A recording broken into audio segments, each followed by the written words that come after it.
East Dean with Councillor Charles Peck, Wealdon District Councillor for the area. Charles, tell us a bit about yourself. Well, Peter, I've lived here for 25 years, and it's been my great privilege to be a district councillor for the last 5 years. And before that, I was a parish councillor, and I was a vestryman on at the parish church, and have taken a great interest in local affairs. My wife grew up here. The accent doesn't sound as though it was originally Sussex. Are you from round here? I'm from Massachusetts originally, Boston.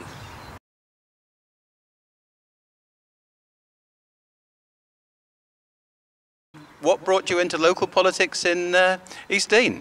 Well, I was active in politics before in the States, and it's once you've got the bug, it's very hard to shake it. So, and I start local. As Tip O'Neill, a great American politician, once said, all politics is local. When you got involved in politics locally, you must have had some ambitions for the area. How are you doing in actually seeing those achieved, or are there still very much work in progress? Well, it's always a process, really, in public life and in doing anything. You can't simply, you can't despair if you don't achieve everything right away. You always have to keep going. The issues here are not the most urgent issues in the country. We're a fairly prosperous area. It's an attractive area, and the main thing I think on most people's minds are to keep it that way.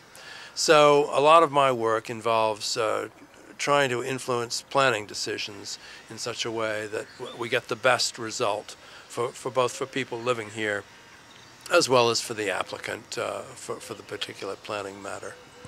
What sort of issues have you been particularly pleased with that have gone through in the years that you've been responsible? Well, the big one in recent years was stopping a huge development at the very edge of the ward near Polegate called Pelham Homes, where there was a proposal to put anywhere from 250 to 1,000 houses, depending on which application you looked at, in fields on the edge of the national park, in the view of the downs. And this was a huge struggle which went on for about 10 years. And these things are never dead. Somebody will come back with another proposal. But at the moment, anyway, we've got a clear message that this land is not to be sacrificed to housing in a senseless way. We're all for housing, but it's got to be sensible. It's got to actually serve people's needs, contribute to community well-being, and not simply be a bubble of a new development that has nothing to do with any existing urban or civil settlement. Now, you mentioned the national park earlier. I gather that you're quite involved in setting up the national park and how it's started off its fields of operation. Could you tell us a bit about it? The national park, of course, it's the 10th national park in the country, and it's the newest, therefore, and it's the most challenging in the sense that it's 100 miles east-west from Eastbourne to Winchester. We have over 100,000 people living in it. It's 400,000 acres. There are businesses there, people live there, people work there. So it's a balancing act. We have to preserve and conserve the natural beauty and well-being of the place. We have to enable people to have access to it, to be able to enjoy it, to learn from it. And in carrying out those purposes of enhancing and conserving and enabling access, we have to take account of the social and economic well-being of the people who live there.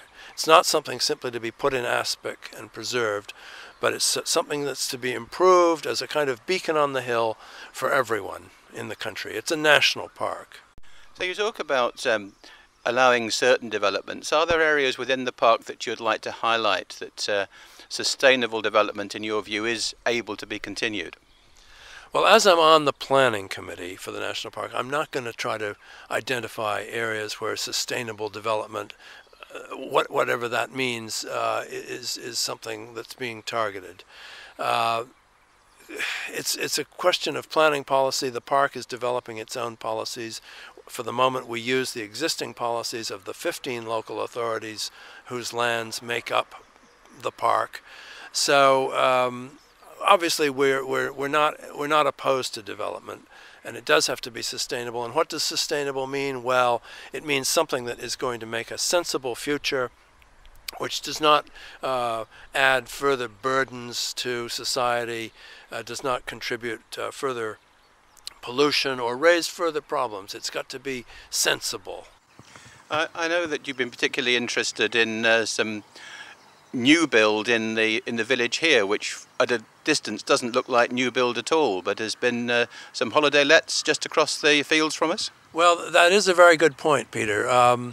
There was an application put in several years ago to put in some holiday lets in what was a listed walled garden, an old walled garden.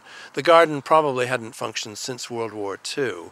Its walls are listed because they're so tall, so distinct, lovely Sussex flint work, and they were going to fall down. To put the money in, though, to rebuild them, repair them, was not feasible. But in East Dean, these walls are a very important feature, and it's important that they be preserved. So what was then applied for was a few holiday lets, as well as a restoration of the walls and a restoration of the garden as well. The garden will then be producing flowers, fruit, vegetables, some of which will go to the local pub, some of which will undoubtedly wind up in the local farmers market that takes place every Wednesday. And in the holiday lets, there are something like half a dozen of them. People from London and Birmingham, Liverpool, all over the country can come down and have a taste of the wonders of East Dean. I know another area that's very close to your heart has been the Cuckmere and the meanders. There's strong differences of opinion as to whether one can actually protect the coastline from erosion. What's your views about what should happen to the Cuckmere? Well, the Cuckmere is on the western boundary of my ward, and it is very close to my heart, and it's very close to the hearts of many people. It's iconic. You just show a photograph of that, and everyone knows what you're talking about. The preservation of it is, you know, if the seas rise a couple of meters, there really won't be anything to argue with. The valley will then flood. But until that happens, I don't think there's any need to get ahead of the plot. And what we need to do is try to preserve the valley as an amenity, which is valued. There are upwards of 300,000 people a year use the car park, which gives access to the valley. So we know there are tremendous numbers of people who use it, who walk their dogs, are able to wheel their children right out to the sea on a very well laid out concrete roadway. It's important not to simply decide that we can no longer maintain this and allow it to flood.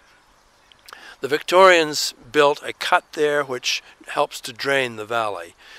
Before we tear that up, we need to be very sure that what we're doing is not going to be more destructive of something which people enjoy and take use of than otherwise. Thank you very much, Councillor Peck.